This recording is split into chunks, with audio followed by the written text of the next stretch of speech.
¿Qué tal? Buenos días, ¿cómo les va? Mi nombre es Javier Araníbar, soy juez de la Sala 1 del Tribunal de Juicio de acá de la provincia de Salta. Y bueno, el motivo de esta charla es un poco dar en estos días de cuarentena unos parámetros generales vinculados con el delito de abuso sexual en sus distintas variantes y tal como se encuentra regulado actualmente en nuestro país. Antes que nada, agradecer a la agrupación Trejo, particularmente en la provincia de Salta, a la doctora Gabriela Rodríguez, que siempre se encarga de convocarnos para este tipo de conversaciones. No para este tipo, por lo menos porque en mi caso particular es la primera vez que lo hago de manera informática, sino uno está un poco más acostumbrado a hacerlo de manera presencial. También agradecer a Romina y Roxana de Trejo, Córdoba, por la confianza depositada, si se quiere, y por la invitación. Como les decía, la idea del día de la fecha es por lo menos dar algunos lineamientos generales sobre el delito de abuso sexual en nuestro país. Obviamente, lineamientos que en modo alguno van a reemplazar la lectura del texto que les requiera la cátedra. Pero por lo menos lo que apuntamos es a facilitar, si se quiere, esa lectura a partir de una serie de conceptos generales o de explicaciones generales que en este caso pretendo darles. El delito de abuso sexual es, como cualquier otro, un delito principalmente, razón por la cual me interesaría partir de una denominación de delito. ¿Qué es un delito? ¿O cuál es la estructura que debe respetar cualquier conducta para ser catalogada como delito? Y en ese sentido, no se discute prácticamente en la doctrina ni en la jurisprudencia el hecho de que el delito es una acción típica, antijurídica y culpable. Algunos autores dicen que es una acción típica, antijurídica, culpable y punible. Otros autores dejan la punibilidad fuera del concepto de delito y como una consecuencia del delito. Independientemente de la postura que queramos asumir, lo cierto es que el delito es una acción típica, antijurídica y culpable. Cuando hablamos de acción, nos referimos a una conducta. Nos referimos en principio a una conducta humana, y digo que en principio porque existe, sobre todo en algunos proyectos, en el proyecto Zaffaroni, en el proyecto a cargo ahora del doctor Borinsky también, y ya había en doctrina y jurisprudencia algunas posturas vinculadas con la posibilidad de que la persona jurídica cometa un delito. Independientemente de esto, que todavía no está del todo claro, el delito, como les digo, es una conducta humana. Conducta humana, dejamos afuera eventos naturales, dejamos afuera actos de los animales, etc. Conducta humana. Conducta que puede ser activa u omisiva. Existen muchos delitos, o algunos delitos en realidad, que pueden ser cometidos por acción o por omisión. El caso típico sería el del homicidio. Si yo saco una pistola y le pego un disparo a una persona y le produzco la muerte, claramente estaría cometiendo por acción el delito de homicidio simple, agravado por el uso de armas de fuego posiblemente, en tanto que si soy un profesional médico que voy a visitar a mi paciente, soy conocedor de que a las 5 de la tarde tengo que suministrarle la medicación que es la que le permite continuar viviendo, y siendo a las 5 de la tarde dejo de realizar esa conducta, o sea, directamente me voy y me tomo un mate, y esta persona se muere precisamente por la no suministración de el medicamento, el no suministro del medicamento, entonces posiblemente o en principio estaría cometiendo por omisión también el delito de homicidio. Los delitos de omisión presentan como determinadas exigencias especiales, como por ejemplo lo que se llama la posición de garante. En este caso el médico, el profesional médico se encuentra respecto del paciente en una posición de garante, ¿no? Cualquier persona podría cometer ese delito por omisión, sino solamente aquellas personas que se encuentran en esto que les digo, la posición de garante. Una vez aclarada la conducta, la acción, vamos a ver si la misma es típica. Vale decir que cuando hablamos de tipicidad nos estamos refiriendo puntualmente a si ese comportamiento humano ha sido receptado, a si esa conducta ha sido aprendida por el Código Penal en su parte especial o por las leyes penales especiales. Si esa conducta ha sido aprendida, ha sido receptada por el Código Penal, entonces la misma va a ser también una conducta típica. Luego de esto, como tercer nivel de análisis, por eso el maestro Zaffaroni habla de que el concepto de delito es un concepto estratificado en el sentido de que está dividido en estratos. donde tenemos que ir ordenadamente verificando la concurrencia de cada uno de estos estratos para finalmente llegar a la conclusión de que estamos enfrente de un delito. Y cada uno de estos estratos deben analizarse separada y ordenadamente, de manera tal que primero debemos verificar que hay una conducta, después que es típica, después que es antijurídica y finalmente que es culpable. Cuando hablamos de la antijuridicidad, básicamente de la antijuridicidad se dice que es la cualidad del hecho de ser contraria al derecho. Esta conducta, que es típica, tiene que ser al mismo tiempo contraria al derecho. ¿Qué significa esto? Que no tiene que haber en el ordenamiento legal una ley de igual jerarquía que autorice la realización de esa conducta. Cuando hablamos del ordenamiento jurídico no nos estamos refiriendo únicamente al ordenamiento penal, sino también al resto del ordenamiento jurídico. Así, por ejemplo, cuando yo les decía que si yo saco una pistola y le pego un tiro a una persona y le produzco la muerte, sería una conducta claramente típica. Luego de eso, una vez que tengo esta conducta típica, tengo que salir al resto del ordenamiento legal a ver si no existe una norma de igual jerarquía que me autorice a realizar esa conducta típica. Y en el ejemplo este de la persona que saca una pistola y le pega un tiro a la otra y la mata, puedo encontrarme, por ejemplo, en el campo penal o en la órbita del derecho penal con el artículo 34, inciso sexto, que habla de la legítima defensa y que dice que no va a ser punible, y en los casos especiales, respecto de aquel que encontrara a un extraño dentro de su hogar y no haya mediado resistencia. Vale decir que si esta conducta de sacar una pistola y pegarle un tiro a una persona que en principio es delictiva se produce en horas de la noche adentro de mi domicilio, podría tratarse de una conducta permitida, que si bien es típica, está permitida por otra misma norma de la misma jerarquía que la encontramos en el campo del derecho penal. De la misma manera, como tenemos que salir en busca de que esa conducta no esté permitida por ninguna otra norma del resto del ordenamiento jurídico, es posible que no encontremos este permiso en el derecho penal, sino que lo encontremos en el derecho civil. Y el ejemplo típico es el del llamado derecho de retención, contemplado, si no me equivoco, en el viejo artículo 3939 del Código Civil. Obviamente desconozco la numeración que tiene en la actualidad a partir de la reforma de la legislación civil de nuestro país, pero era el derecho de retención. Y el ejemplo tradicional era, el de la persona que llevaba su vehículo al mecánico para que se lo repare, el mecánico se lo reparaba, y cuando esta persona lo venía a buscar se negaba a pagarle, entonces el mecánico se negaba a entregarle el vehículo, ejercía lo que se llama el derecho de retención. Ese mecánico que podía ser acusado del delito de retención indebida, si bien su conducta estaba tipificada en el Código Penal en principio como una retención indebida, en el campo o en el marco, en el contexto del ordenamiento jurídico, en este caso en el derecho civil, encontrábamos una norma de la misma jerarquía que en esas circunstancias le permitía al mecánico, lo autorizaba a realizar esa conducta.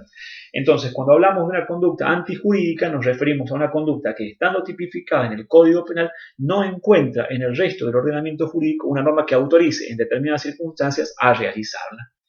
En ese caso, entonces, tenemos una conducta que, además de ser típica, es también antijurídica. Finalmente llegamos a la culpabilidad entendida como reprochabilidad, la culpabilidad entendida en el sentido de analizar si la persona tuvo la posibilidad de autodeterminarse en la norma, es decir, si tuvo la posibilidad de conocer la norma y tener la posibilidad de actuar conforme a lo que dispone la norma y sin perjuicio de ese conocimiento actuar de otra manera, vale decir actuar de una manera ilegítima. Si verificamos esto, podemos reprocharle esa conducta típica y antijurídica y esa reprochabilidad podrá ser a título de dolo o de culpa. Esto es básicamente un delito. Si comprobamos que estamos enfrente de una conducta que es típica, que es antijurídica y que es culpable, entonces estaremos enfrente de un delito. Es importante tener en cuenta estos conceptos generales porque esta estructura es aplicable no solo al delito de abuso sexual del que vamos a hablar ahora, sino respecto de cualquier otro tipo de delitos. Aclarado ello, vamos a entrar entonces en el análisis o en el desarrollo, en el breve desarrollo del delito de abuso sexual. El delito de abuso sexual en nuestra legislación en la actualidad está contemplado en el capítulo segundo del libro tercero del Código Penal que reprime los delitos contra la integridad sexual. Eran los viejos llamados delitos contra la honestidad, Ustedes tienen que saber que la vieja denominación de delito contra la honestidad había dado lugar a numerosas discusiones en el campo de la doctrina y de la jurisprudencia. El ejemplo típico era el de la prostituta. Si la prostituta podía ser objeto de, o sea, podía ser sujeto pasivo del delito de violación o no, porque decía que no era una mujer honesta, con lo cual quedaba fuera del campo de protección penal en este tipo de delitos. Esta denominación pretendió ser mejorada con la ley 25087, que habla de los delitos contra la integridad sexual, aunque es una denominación que también encuentra muchos cuestionamientos en el campo de la doctrina y de la jurisprudencia. Independientemente de eso, de estas discusiones teóricas que ustedes seguramente las van a ver en el texto, en la doctrina que lean, da lugar a los delitos contra la integridad sexual, básicamente regulados en el artículo 119 del Código Penal, sin perjuicio de los otros delitos como la corrupción, de los que ya habló la doctora García Jarzún, como también el doctor Gabriel González en algún aspecto. Yo me voy a centrar básicamente en los delitos de abuso sexual en sus tres variantes. El Código Penal en la actualidad contempla en este artículo 119 tres tipos de abusos sexuales: el abuso sexual simple, el abuso sexual gravemente ultrajante y el abuso sexual con penetración, que es la vieja o el viejo delito de violación. Al mismo tiempo, el Código tiene un sistema de agravantes para el delito de abuso sexual gravemente ultrajante y el abuso sexual con penetración, y tiene un sistema de agravantes también para el caso del abuso sexual simple. Vale decir, para los tres delitos, para las tres variantes de delitos de abuso sexual, la ley contempla o enumera una serie de circunstancias frente a las cuales, o circunstancias que de concurrir en el caso concreto harían que las figuras básicas se vean agravadas. Obviamente, estos agravamientos o estas variantes de abusos sexuales con sus respectivas agravantes se traducen básicamente en un incremento de la respuesta punitiva. Es decir que, por ejemplo, mientras que en el caso del abuso sexual simple el Código Penal prevé una escala penal que va de los 6 meses a los 4 años, el abuso gravemente ultrajante tiene una escala penal que va de los 4 a los 10 años y el abuso sexual con penetración tiene una escala que va desde los 6 a los 15 años, en tanto que las agravantes tienen una escala que va de los 8 a los 20 años. Es importante que ustedes sepan básicamente que el Código Penal, salvo en el caso de la pena perpetua, no prevé para los delitos penas específicamente, sino que prevé escalas penales. Escalas penales que van desde un mínimo hacia un máximo, dentro del cual el juez va a poder moverse relativamente en forma libre. Digo relativamente porque siempre va a encontrar como tope máximo el pedido de pena concreto que haya efectuado la acusación pública o privada, pero va a poder moverse libremente dentro de esa escala penal, libertad obviamente simbólica si se quiere, sujeta a la ponderación o la valoración de las circunstancias agravantes y atenuantes que prevé el mismo Código Penal en los artículos 40 y 41. Aclarado ello, vamos a entrar entonces básicamente en el delito de abuso sexual. Obviamente todos los delitos apuntan a proteger lo que se llaman bienes jurídicos, ¿tá? Así como el delito de robo protege la propiedad o el delito de homicidio protege el bien jurídico vida humana, el abuso sexual, los abusos sexuales, las distintas variantes de abusos sexuales contemplan o protegen o intentan proteger por lo menos un bien jurídico que es la integridad sexual. La integridad sexual entendida, si se quiere, como libertad sexual, reserva sexual, pudor, etc. En esto, básicamente, los autores, la doctrina y la jurisprudencia son uniformes. Creus, por ejemplo, habla de la libertad sexual, habla de una esfera de reserva sexual de la víctima. Dona habla de la incolumidad física y de la dignidad sexual de la persona. Esto también ha sido receptado por la jurisprudencia. La Cámara Nacional Criminal y Correccional dice que el bien jurídico protegido es la libertad sexual, entendida como la libre disposición del cuerpo y respeto del pudor sexual. Esta libertad sexual, que también, tanto en doctrina como en jurisprudencia, y esto creo que ya lo explicó un poco la doctora García Jarzún, tiene, si se quiere, un aspecto positivo y un aspecto negativo. Aspecto positivo, como queriendo comprender los supuestos de la libre disponibilidad que una persona tiene sobre su cuerpo respecto o vinculado obviamente con la actividad sexual, y la faz negativa entendida como la posibilidad de rechazar cualquier propuesta de ese tipo. Esta distinción ha sido receptada originariamente en la vieja Cámara de Acusación de acá de la provincia de Salta, hoy Tribunal de Impugnación, que dijo en su momento que se trata de proteger la reserva sexual o el derecho de las personas a un consciente y voluntario trato sexual, que comprende el de mantener una relación sexual con cualquier persona y en las condiciones en las que les plazca, y también comprende el derecho de abstenerse a mantener ese tipo de relación. Por eso es que se habla de un aspecto positivo y un aspecto negativo de protección o de tutela de este tipo de bien jurídico. Ahora, empezamos por la figura básica, el abuso sexual simple, el del artículo 119, primer párrafo. Dona, en este caso, hace una aclaración muy importante porque dice que la debida comprensión de este tipo básico resulta fundamental toda vez que las agravantes, o sea, el gravemente ultrajante y el abuso sexual con penetración, parten de la figura básica a los cuales se le agregan determinados condimentos que las hace particularmente más graves. Pero básicamente el abuso sexual simple está previsto básicamente en el primer párrafo, como digo, que establece, reprime con una pena de 6 meses a 4 años de prisión a aquel que abusare sexualmente.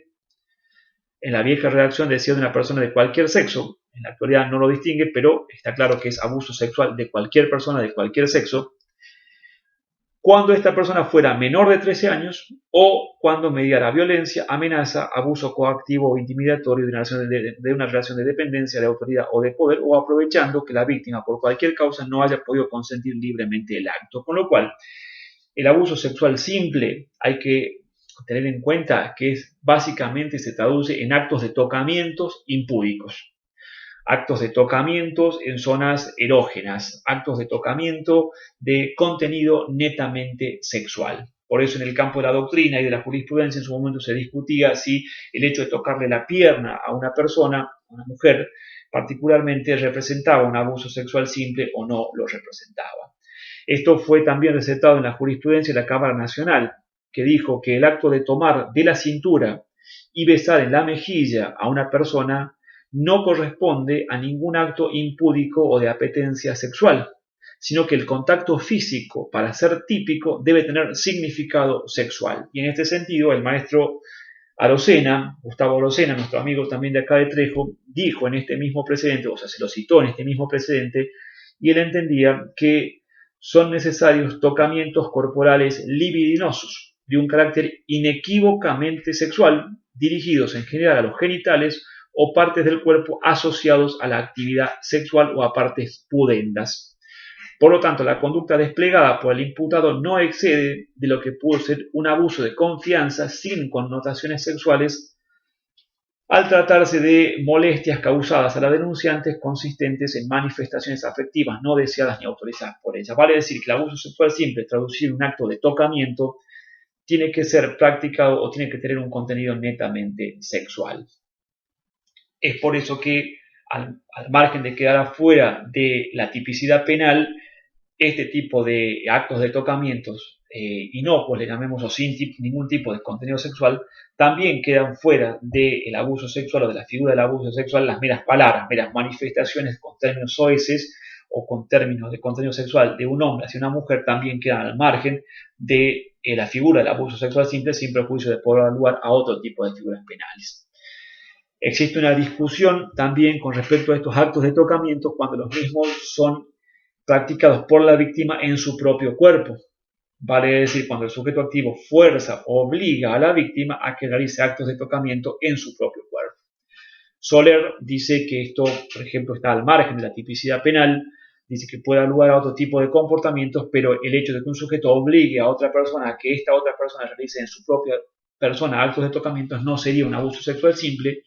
Núñez, por el contrario, y a esto le sigue Dona, dice que sí sería un abuso sexual simple, y lo hacen desde el punto de vista del bien jurídico, o sea, afirman esto partiendo del bien jurídico penalmente tutelado por la norma. Dicen estos autores que si el bien jurídico que se tutela es la libertad sexual de la víctima, el hecho de que una persona obligue a otra a tocarla o que la obligue a que se toque en su propio cuerpo zonas pudendas, también afecta esa libertad sexual, por lo tanto, también sería delitos. Un delito de abuso sexual. Finalmente, otro tema discutido fue el de la felatio in ore. Ya lo vamos a hablar un poco más adelante con mayor detenimiento, pero la práctica del sexo oral o la llamada felatio in ore en su momento había dado lugares a una profunda discusión que pretendió ser zanjada con la 25087 cuando introduce la figura del abuso sexual gravemente ultrajante. Claramente no lo logró. Actualmente sí, la 27352,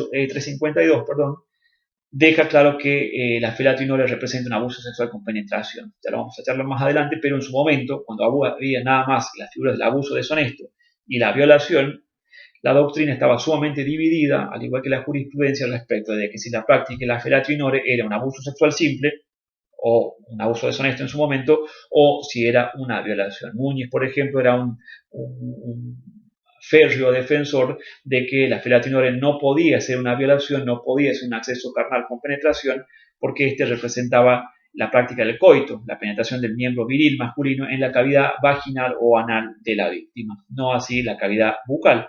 Hoy por hoy, como les digo, esa situación quedó zanjada. Básicamente, entonces, el delito de abuso sexual simple se traduce básicamente en actos de tocamiento impúdicos, actos de tocamiento corporales en zonas pudendas de la víctima. Sujetos de este delito, tanto el sujeto activo como el sujeto pasivo, pueden ser un hombre o una mujer. Esta identificación de los sujetos, que en este caso es muy fácil, se complica cuando hablamos del abuso sexual con penetración, donde está dividida la cuestión respecto a si la mujer puede ser autora del delito de violación. Ya lo vamos a charlar más adelante, pero puntualmente en el caso del abuso sexual simple, autor del delito y víctima del delito puede ser tanto un hombre como una mujer.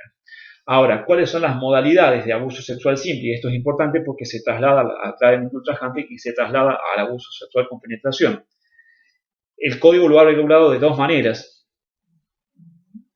El abuso sexual contra una persona menor de 13 años, esto ha sido modificado por la 25087, que de 12 años lo llevó a 13 años.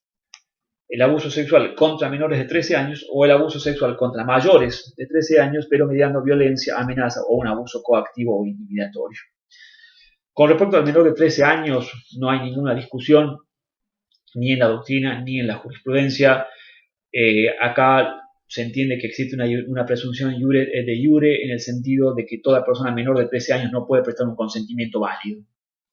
No puede prestar consentimiento o puede prestar un consentimiento que no tiene la aptitud como para quitarle relevancia penal al hecho de que una persona realice actos sexuales sobre una persona menor de 13 años. En ese caso no hay mayores discusiones. Ya les digo, la ley dice que toda persona de menos de 13 años no puede prestar un consentimiento que sea válido a estos fines. Luego de ello, cuando, como les digo, o es menor de 13 años o es mayor de 13 años, pero media violencia, amenaza, abuso coactivo o intimidatorio de una relación de dependencia, de autoridad o de poder, o aprovechando cualquier circunstancia en la cual la víctima no haya podido prestar libremente el consentimiento. El abuso sexual con uso de violencia implica básicamente el ejercicio de energía física sobre el cuerpo de la víctima. Violencia física. La ley usa la violencia o la amenaza para distinguir precisamente la violencia física de la violencia moral. Entonces, cuando va a haber un abuso sexual violento, cuando el sujeto ejerce una fuerza física sobre la víctima que logra vencer la resistencia de esta, y va a haber una violencia moral o amenazas cuando el sujeto dirige hacia la víctima una amenaza, es decir, el anuncio de un mal futuro, grave, serio, realizable, y cuya realización se encuentra precisamente en manos del sujeto activo, amenaza que tiene que tener la entidad suficiente como precisamente para vencer la resistencia que puede prestar el sujeto pasivo y así logra el abuso sexual. Luego de esto, cuando el código habla del abuso coactivo o intimidatorio de una relación de dependencia, autoridad o de poder, la ley lo que hace, por eso Dona dice que esto es redundante, porque tanto el abuso coactivo o intimidatorio son modalidades, si se quiere, de violencia o de amenazas. Básicamente, lo que es importante destacar en este caso es cómo juega el consentimiento de la víctima en todos estos supuestos. Eso es sumamente importante porque el consentimiento va a darle tipicidad o quitarle tipicidad a la conducta según uno u otro caso. Cuando la persona es menor de 13 años, el consentimiento no juega ningún rol la conducta es típica, antijurídica y es constitutiva de un delito. Ahora, cuando la persona es mayor, el consentimiento de la víctima, por más que no sea un consentimiento perfecto, puede dar lugar a la tipicidad de la conducta. Esto de la pérdida de la conciencia o del sentido para prestar esa conformidad es una situación que se presenta comúnmente cuando hay de por medio consumo de alcohol. El consumo de alcohol, cuando está en una etapa intermedia sin llegar al coma alcohólico, que obviamente hace que la persona quede privada de sentido y de conciencia, en las etapas intermedias puede haber consentimientos que no son perfectos, pero que sin embargo hacen que la conducta no sea típica. Obviamente, el abuso sexual se consuma cuando se practica el acto de tocamiento impúdico y hay una discusión en la doctrina y en la jurisprudencia respecto de si el abuso sexual simple admite tentativa.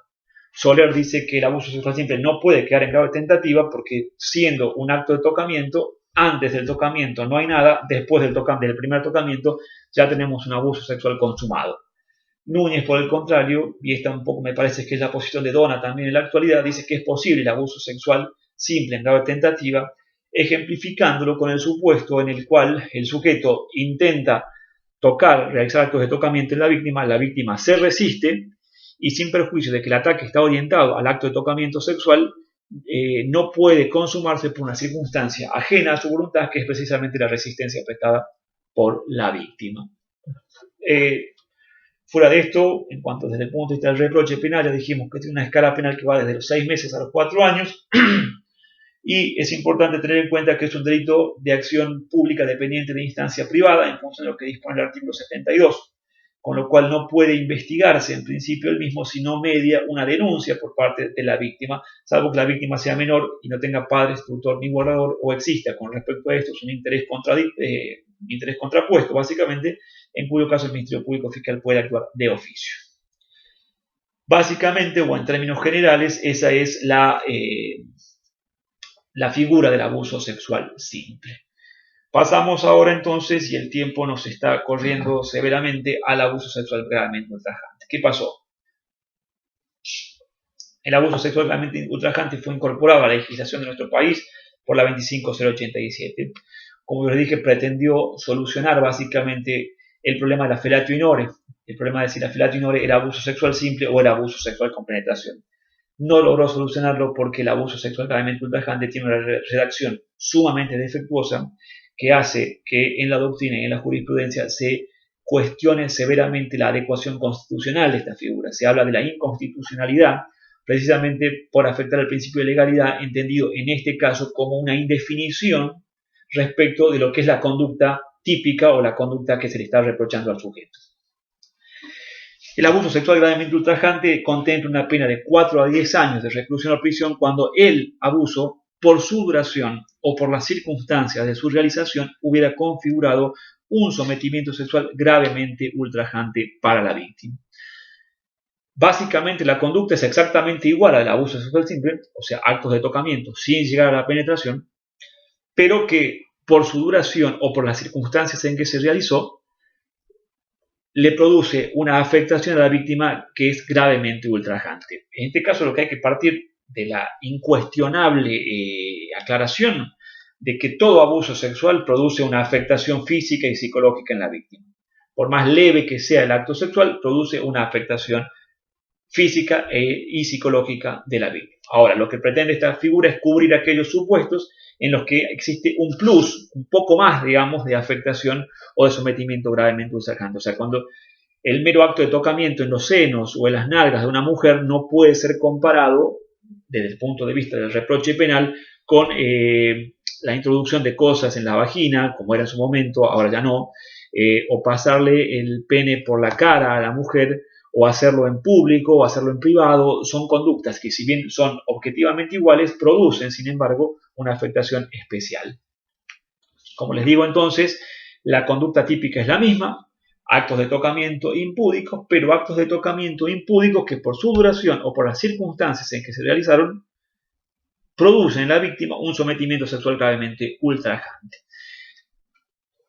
Cuando la ley habla de las circunstancias de su realización, eso no existe mayores discusiones en la doctrina. Obviamente, acaba el ejemplo de tocarle en la nalga o los senos a una mujer, o el hecho de hacerlo en la intimidad, o el hecho de hacerlo, por ejemplo, delante de sus hijos o delante de su marido. Las circunstancias son las que van a guiar al juez a determinar si este acto de tocamiento es un abuso sexual simple o es un abuso sexual gravemente ultrajante. Donna, por ejemplo, dice que no es lo mismo que el abuso sexual se realice en la intimidad o que el sujeto pasivo deba soportar ser observado por su cónyuge o sus hijos. El segundo supuesto conlleva un mayor ataque a la dignidad de la víctima. Claramente, el segundo ataque es más grave, produce un sometimiento sexual más gravemente ultrajante que el abuso sexual simple. La discusión gira en torno fundamentalmente en esta figura cuando habla de que el abuso por su duración configura para la víctima un sometimiento sexual gravemente ultrajante, lo de la duración. Y acá hay tres posturas básicamente. Quienes hablan de la duración de un acto, lo que hacen es tomar la literalidad del texto porque el texto dice cuando el abuso sexual por su duración, hablan de un abuso sexual,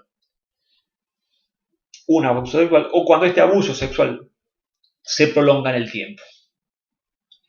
Existen doctrinas y jurisprudencia de todo tipo. Básicamente la discusión gira en torno de acá, de si es un acto sexual que se prolonga más allá de lo que naturalmente dura un acto sexual y esa mayor duración desproporcionada hace que se produzca para la víctima un sometimiento gravemente ultrajante, o aquellos que sostienen básicamente, es para el ejemplo típico que pasa en la práctica es el del padrastro que abusa de la hija de su actual pareja, lo hace a los 5 años, a los 6, a los 7, a los 8, a los 10, a los 13, lo hace en un número indefinido de actos, una vez no es posible determinar si son 5, 10, 15 o 20, porque la víctima no los recuerda, y se produce el develamiento mucho tiempo después. Entonces acá tenemos las tres posiciones, quienes dicen que es un abuso sexual en un número indeterminado de hechos, un delito continuado.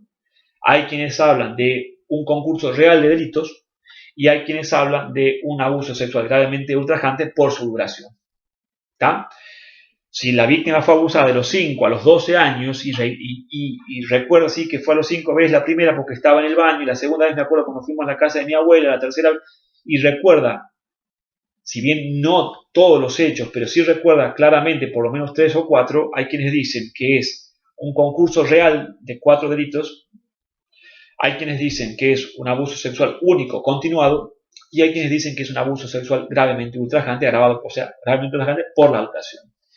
La Corte de la provincia de Salta, en el año 2014, la Corte con la integración que tiene en la actualidad, en 2014 sacó un fallo Santillán, donde precisamente adopta la posición del delito continuado y no así el gravemente ultrajante. Sin embargo, la postura, por lo menos en Salta, de la mayoría de los fiscales penales especializados en el tema de delitos sexuales, hablan en estos supuestos de un abuso sexual gravemente ultrajante.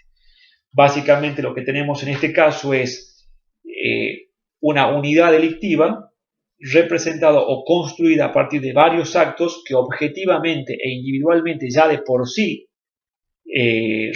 constituyen el delito en plenitud, pero que en la fase subjetiva existe una única voluntad delictiva. El ejemplo son el del viejo collar de perlas, aquel que tiene la intención de robar el collar de perlas, pero va robando una perla por día. Cada sustracción de una perla implica ya la realización de un único delito, pero eso en la fase objetiva, pero en la fase subjetiva yo no quería robar una perla, sino que me quería robar el collar entero.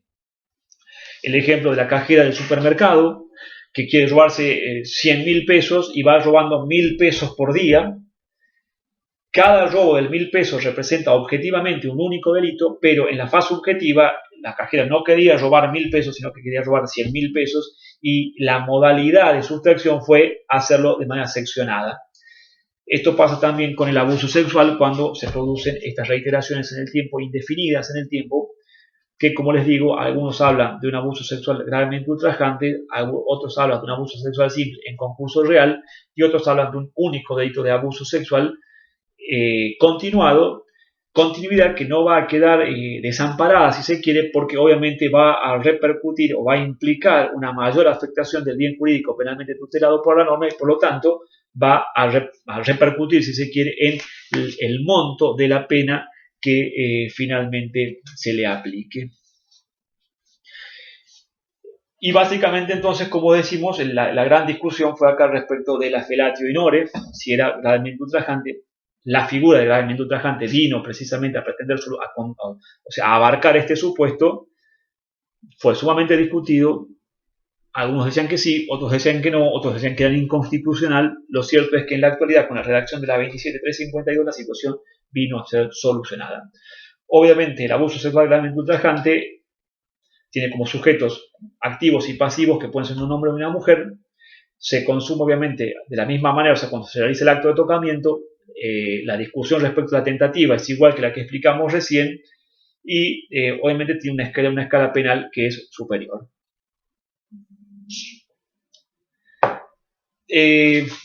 Finalmente llegamos al tema del abuso sexual con penetración. Es la vieja violación del Código Penal de 1921. El Código Penal, el 119, en su tercer párrafo, dice que será reprimido, se le aplicará una pena que va desde los 6 a los 15 años de prisión o reclusión cuando, mediando las circunstancias del primer párrafo, es decir, cuando se trate de una menor de 13 años o cuando fuera mayor de 13 años pero hubiera violencia, amenaza o abuso coactivo o intimidatorio, hubiera acceso carnal por vía anal, vaginal u oral, o realizar otros actos análogos introduciendo objetos o partes del cuerpo por algunas de las dos primeras vías. En la redacción anterior hablaba de la penetración por cualquier vía, eso dio discusiones, o sea, dio lugar a miles de discusiones porque hablaba de la violación como el acceso carnal por cualquier vía. Entonces estaban los que decían, bueno, si le hago un tajo acá en el brazo y le introduzco el pene por ahí, también sería violación. Un absurdo, porque el introducir el pene por una lastimadura en el brazo de la víctima era un acto que no tenía ningún tipo de contenido sexual, con lo cual obviamente quedaría fuera de esta problemática.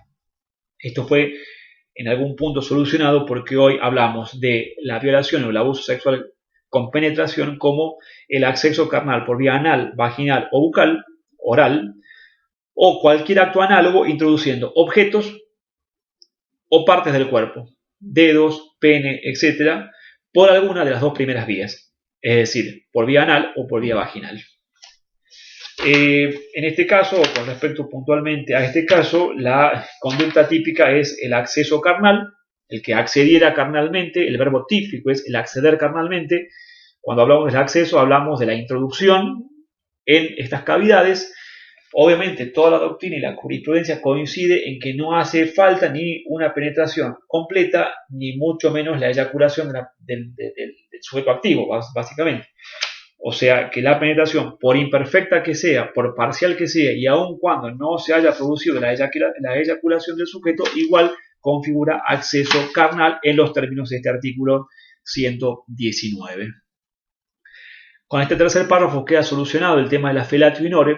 Hoy por hoy la felatio in ore es abuso sexual con penetración, como así también la introducción de elementos o partes del cuerpo en la cavidad anal o vaginal de la víctima. La felatio in ore con esto queda solucionada.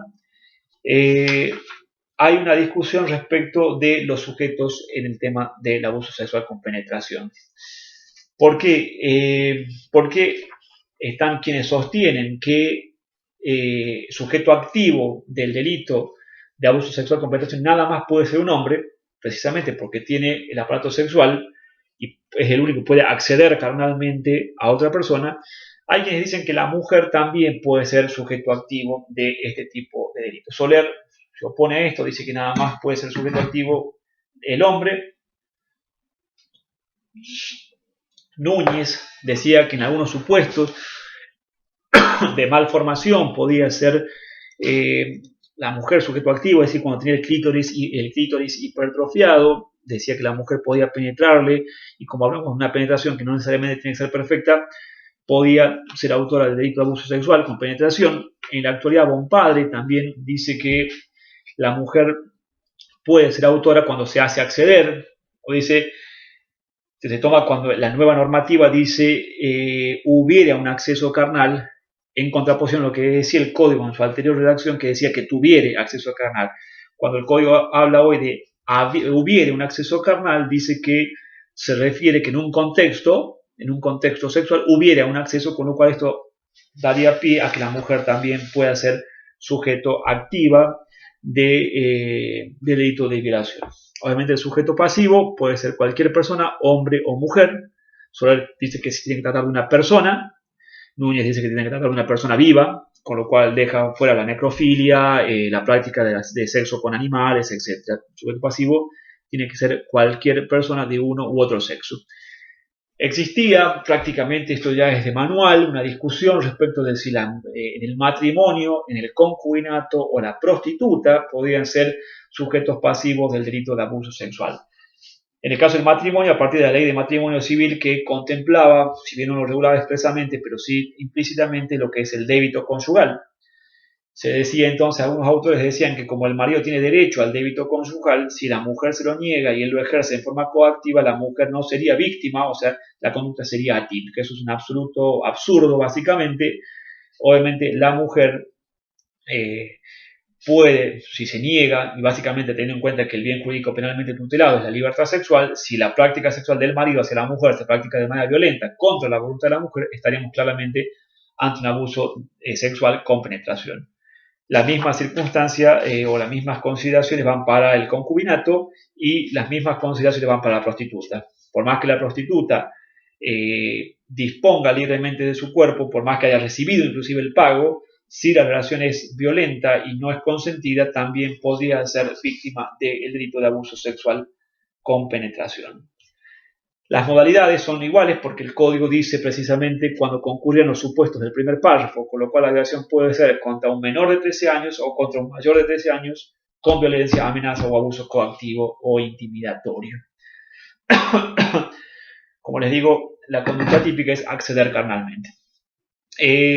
Estas figuras, el abuso sexual gravemente ultrajante y el abuso sexual con penetración, que tienen una escala penal que va de los 6 a los 15 años, se agravan cuando median algunas de las circunstancias que prevé el código. En este caso, la escala penal se agrava de los 8 a los 20 años.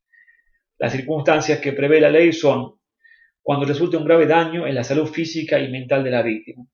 Esto al principio fue sumamente discutido porque siempre que hay un abuso sexual gravemente ultrajante o un abuso sexual con penetración, hay una afectación a la salud física y mental de la víctima. La agravante concurre cuando se produce un grave daño en la salud física o mental de la víctima.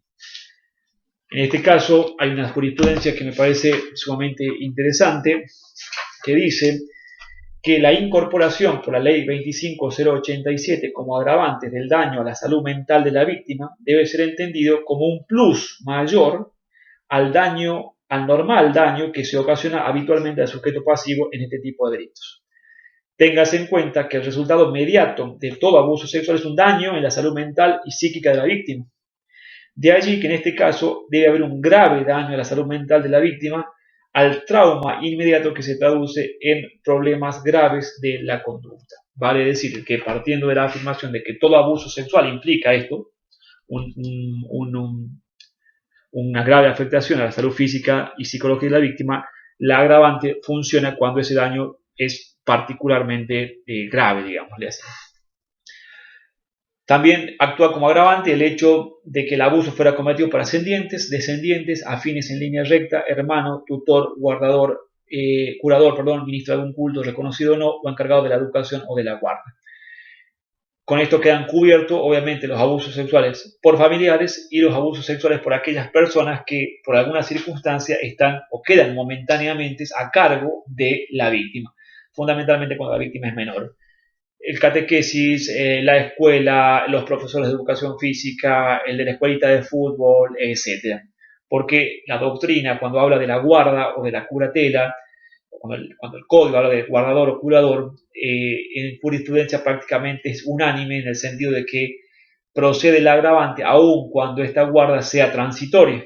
Para decir, no se requiere una sentencia emanada de un juez civil o un juez de familia que otorgue la guarda a una persona para que recién funcione el agravante. Toda aquella persona que por cualquier circunstancia queda momentáneamente a cargo de la persona, de un menor básicamente, y lo abusa sexualmente, hace procedente precisamente esta agravante. El ejemplo de la persona que lleva a sus hijos para que se los cuide el tío, mientras que se va a trabajar, el tío queda momentáneamente a cargo de estas personas, y entonces, en el caso de abusar de las mismas, ingresaría o haría procedente la aplicación de la agravante. ultrajante. La tercera agravante, el código dice que el autor tuviera conocimiento de ser portador de una enfermedad de transmisión sexual grave y hubiera existido peligro de contagio. El clásico ejemplo o viene a cubrir los supuestos en que el autor es conocedor de que es portador de SIDA y, siendo conocedor de eso, procede a realizar el abuso. Cuando el hecho fuera cometido por dos o más personas o con armas, también en este caso la pluralidad delictiva, la concurrencia de dos o más personas agrava la figura o la utilización de un arma. Cuando el hecho fuera cometido por personal perteneciente a las fuerzas policiales o de seguridad en ocasión de sus funciones. Cuando el autor reviste la condición de personal policial o de las fuerzas de seguridad, el hecho de que abuse sexualmente con penetración de una persona o haga o realice el abuso sexual gravemente ultrajante agrava la figura, con la única aclaración de en tanto y en cuanto eso haya sido practicado en ocasión de sus funciones. Es decir, que la ley cubre los supuestos en que el personal policial o de las fuerzas de seguridad comete este tipo de conductas, pero en el ejercicio o mientras se encuentra en el ejercicio de su función, no así cuando está fuera de las mismas. Finalmente, cuando el hecho fuera cometido contra un menor de 18 años, aprovechando la situación de convivencia preexistente con el mismo. Este es el caso puntual de el padrastro que abusa del hijo natural de su actual pareja. Cuando este es menor de 18 años y cuando esa situación se ha reducido precisamente aprovechando una situación de convivencia, también la figura se agrava. Finalmente, el último párrafo del 119 prevé una pena que va desde los 3 a los 10 años cuando en el caso del abuso sexual simple concurren precisamente algunas de estas circunstancias de las que acabamos de hablar. Sintéticamente entonces, y como les digo, el abuso sexual tiene tres variantes: abuso sexual simple, abuso sexual gravemente ultrajante, abuso sexual con penetración. El gravemente ultrajante y el con penetración tienen una serie de agravantes y el abuso sexual simple también tiene una serie de agravantes. Estas distintas figuras y las agravantes obviamente se traducen en un incremento de la escala penal que está prevista para los mismos. El abuso sexual simple se traduce en meros actos de tocamientos impúdicos, tocamientos con contenido sexual, con connotación sexual. En la fase objetiva, el delito es ese. En la fase subjetiva, todos son delitos dolosos, de dolo directo. Prácticamente no existe ni doctrina ni jurisprudencia que admita la posibilidad del abuso sexual con dolo eventual.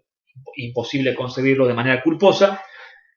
El abuso sexual gravemente ultrajante en la fase objetiva se traduce también en actos de tocamiento impúdicos, llamémosle así, y que circunstancia esta que se ve calificada a partir de la duración del acto sexual o de las circunstancias en que el mismo se realiza, y el abuso sexual con penetración, que implica el acceso carnal. ¿Está? Básicamente esas son las tres figuras, con las discusiones que sintéticamente hemos tratado de explicar. Y como les dije, bueno, al principio de esta charla, obviamente lo que persigue esto es facilitarle la lectura del texto. En modo alguno va a reemplazar la lectura del texto. Y bueno, son un poco las discusiones que existen vinculadas con este tema. Como dije al principio, agradezco especialmente a la doctora Gabriela Rodríguez, agradezco a Romina y a Roxana de la agrupación Trejo la convocatoria. Espero que esto haya sido de utilidad o que les sirva. Y bueno, estamos a la espera de una nueva convocatoria. Les agradezco mucho. Hasta luego.